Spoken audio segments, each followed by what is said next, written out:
नमस्कार, good evening to agriculture vision. आज आपके लिए लेकर के आया हूं मैं यूजीसी नेट इंग्लिश लिटरेचर का कंप्लीट सिलेबस। सबसे पहले बात करते हैं कि यूजीसी नेट है क्या। यूजीसी नेट दोस्तों वो एग्ज़ाम है जो नेशनल एलिजिबिलिटी टेस्ट कहा जाता है जिसको, और ये आपके या तो जेआरएफ के लिए आप अगर अप्लाई करते हैं, जूनियर रिसर्च फेलो के लिए आप अप्लाई करते हैं, जिसके अंदर से गवर्नमेंट, इंडियन गवर्नमेंट की ओर से अच्छी खासी स्कॉलरशिप दी जाती है। दूसरा, इसके आप अगर कहीं भी असिस्टेंट प्रोफेसर के लिए अप्लाई करते हैं, कोई भी वैकेंसी निकलती है गवर्नमेंट सब्जेक्ट से रिलेटेड असिस्टेंट प्रोफेसर, उसके अंदर वो ही अप्लाई कर सकता है जिसने यूजीसी नेट एग्ज़ाम क्लियर किया हो। तो अभी मैं आपको बता रहा हूं कि यूजीसी नेट जो है साल में 2 बार आयोजित किया जाता है। साल में 2 बार आयोजित होने वाला एग्ज़ाम है। ऑलमोस्ट जो है एक बार कोई अगर कई बार आगे पीछे किसी कारणवश थोड़ा बहुत हो जाता है, लेकिन बेसिकली जून और दिसंबर, साल में 2 बार ये एग्ज़ाम आयोजित किया जाता है। एक बार जून में होता है, दूसरी बार दिसंबर के अंदर यूजीसी नेट होता है। इसको करवाने वाली एजेंसी जो है वो है एनटीए, नेशनल टेस्टिंग एजेंसी, इस एग्ज़ाम को ऑर्गेनाइज करवाती है। और इसकी जो एज लिमिट की बात करें तो 30 ईयर्स यानी +1 जो है, अभी इसमें संशोधन किया गया है 1 साल का, 31 ईयर्स 31 साल तक, 31 साल अगर आपकी उम्र है तो आप इस एग्ज़ाम के थ्रू जेआरएफ के लिए अप्लाई कर सकते हैं। इसके अंदर 5 साल का रिलैक्सेशन भी है। रिजर्वेशन कैटेगरी जो है उनको, यानी जो रिजर्वेशन कैटेगरी है वो 36 साल की उम्र तक यूजीसी नेट करने के बाद जेआरएफ के लिए अप्लाई कर सकते हैं। असिस्टेंट प्रोफेसर के लिए इसके अंदर कोई एग्ज़ाम देने की कोई एज लिमिट नहीं है। नंबर ऑफ अटेम्प्ट्स कुछ फिक्स नहीं है, आप जितनी बार चाहें उतनी बार ये एग्ज़ाम दे सकते हैं, इसको पास कर सकते हैं। तो आज जो मैं बात करने वाला हूं वो है इंग्लिश लिटरेचर। इसकी एक जो मेन एलिजिबिलिटी हर सब्जेक्ट के लिए है वो है मास्टर्स, आपकी जो है वो 55% के साथ होनी चाहिए। और इसके अंदर जो रिजर्वेशन कैटेगरी है उनके लिए 50% के साथ उनकी मास्टर्स डिग्री होनी चाहिए। एक क्वेश्चन ये उठता है कि सर जो फाइनल ईयर में है, अभी अपियरिंग है बीए फाइनल ईयर में, क्या वो इस एग्ज़ाम में बैठ सकते हैं? जी बिल्कुल, आप इस एग्ज़ाम में अपियर कर सकते हैं, ये एग्ज़ाम दे सकते हैं। लेकिन वैलिड अगर आप इसको क्लियर कर लेते हैं तो आपकी ये वैलिड तभी होगी कि इस एग्ज़ाम को क्लियर करने की डेट से 2 साल के अंदर अंदर आपको मास्टर्स करनी होगी एलिजिबिलिटी क्राइटेरिया के साथ में।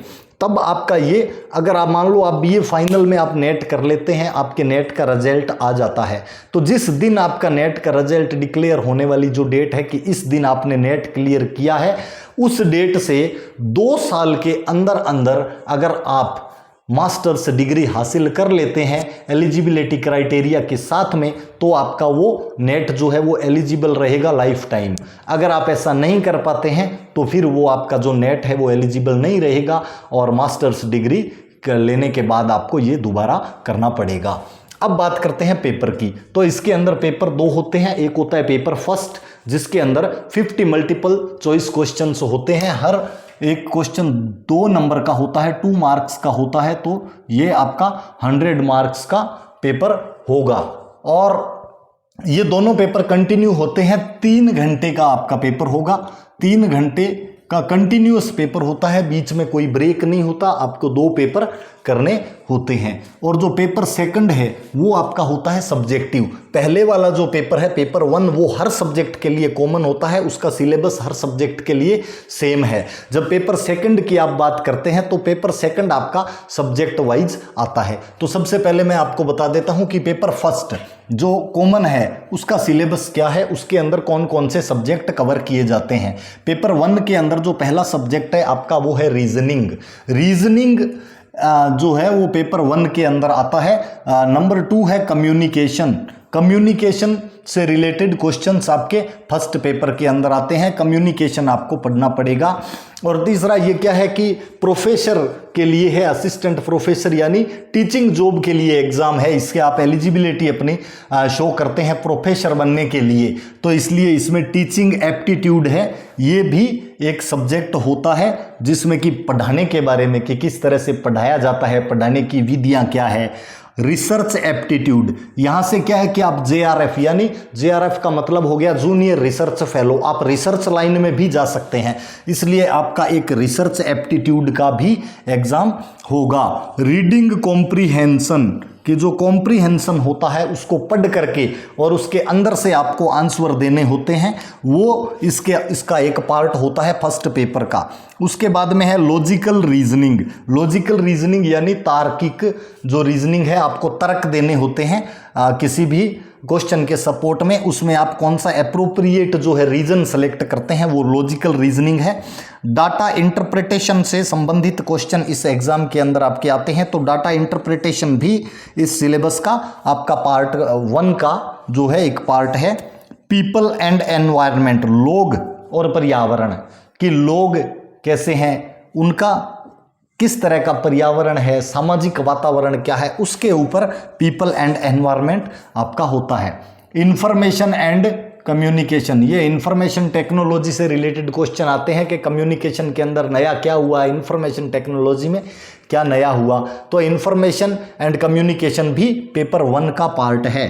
हायर एजुकेशन सिस्टम, जो उच्च शिक्षा का सिस्टम है, उसके अंदर गवर्नेंस, पॉलिटी और एडमिनिस्ट्रेशन, यानी प्रशासन कैसा होना चाहिए, पॉलिटी आती है, और गवर्नेंस यानी जो एक गवर्नमेंट चलाने का तरीका जो है हायर एजुकेशन सिस्टम के अंदर आपसे पूछा जाता है। अब बात करते हैं इंग्लिश लिटरेचर की।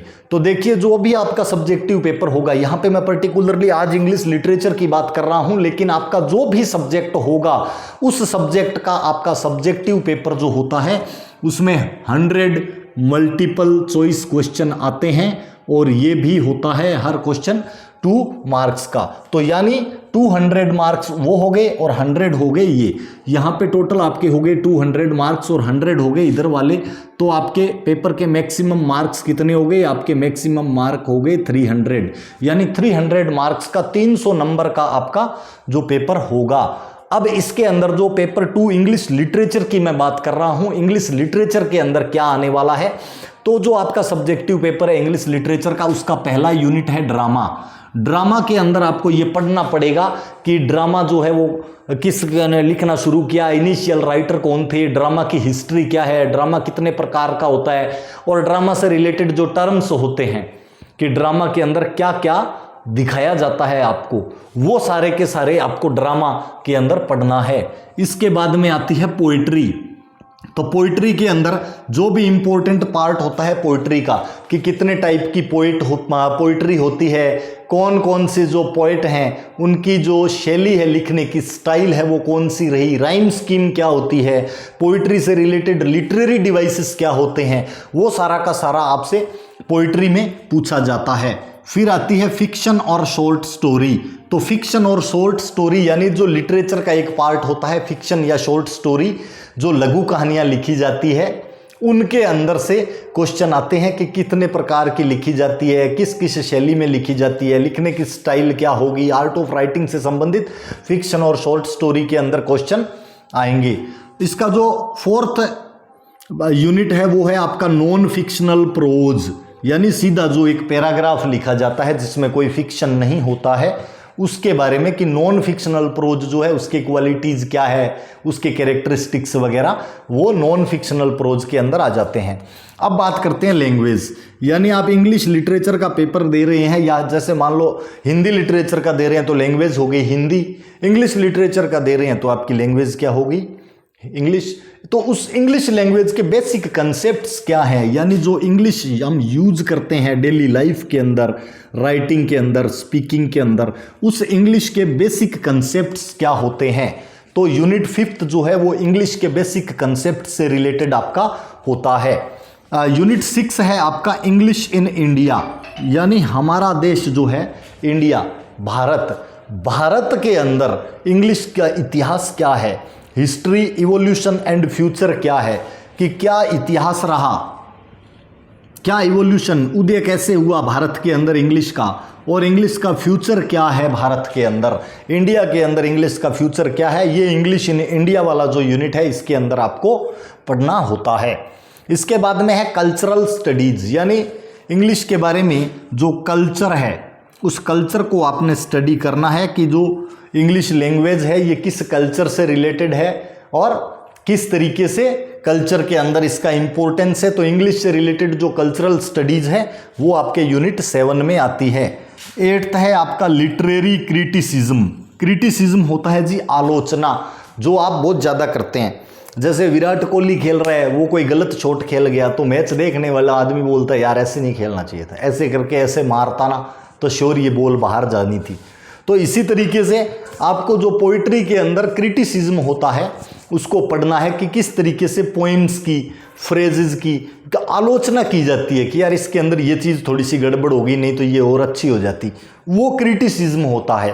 तो यूनिट 8 जो है वो है लिटरेरी क्रिटिसिज्म, यानी जो साहित्य के अंदर आलोचना किस प्रकार से की जाती है।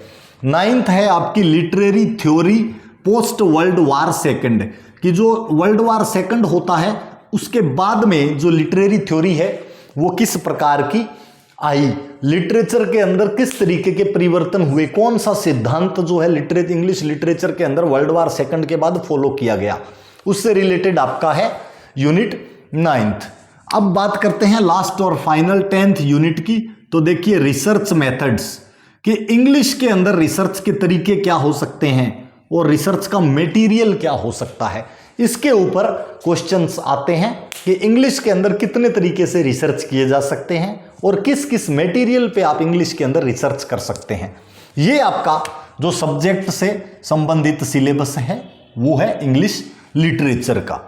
तो ये मैं आपको बता रहा था यूजीसी नेट एग्जाम के अंदर इंग्लिश लिटरेचर से अगर आप अपीयर करने वाले हैं तो आपको क्या योग्यता चाहिए और क्या चीज़ आपको पढ़नी पड़ेगी इसको क्लियर करने के लिए। ये था इंग्लिश लिटरेचर का कंप्लीट सिलेबस। बने रहिए हमारे चैनल के साथ, और भी सब्जेक्ट्स का अलग अलग कॉम्पिटिटिव एग्जाम का सिलेबस जानने के लिए चैनल को लाइक कर दीजिएगा, वीडियो को शेयर कर दीजिए और दबा दीजिएगा बेल आइकन, ताकि आपको आने वाले समय के अंदर ये इस तरीके की जानकारियां जितने भी कॉम्पिटिटिव एग्जाम से रिलेटेड है, आपके पर्टिकुलर सब्जेक्ट के सिलेबस से रिलेटेड जितने भी जानकारियां हैं वो हमारे चैनल पे मिलती रहे। थैंक यू, धन्यवाद, और हमारे साथ बने रहने के लिए आपका बहुत बहुत आभार।